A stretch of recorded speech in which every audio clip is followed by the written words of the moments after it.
U.S. tariffs on UK steel are sparking concerns among industry leaders, who warn of severe It is economic very disappointing consequences. that the US administration has decided to apply tariffs on US steel.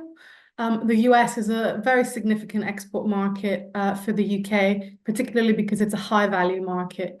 So the US accounts for 7% of our steel exports in volume and 9% in Tariffs, value terms. imposed by President Trump, add pressure to an already struggling sector, affecting exports and As the increasing US puts import up barriers challenges. to trade for multiple countries, this trade then will have to look for export markets elsewhere. So this diverted material risks ending up in markets like the UK.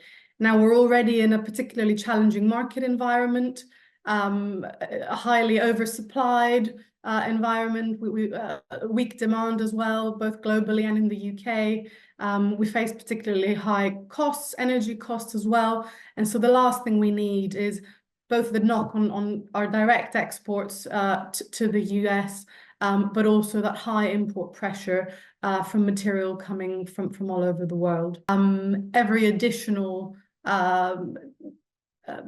the damage that we suffer cumulatively ends up being quite considerable.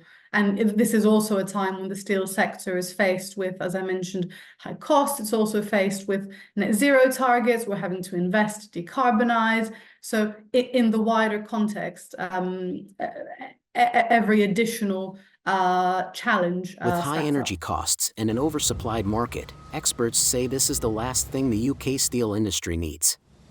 Will Britain retaliate? Stay tuned for more updates on this developing trade dispute.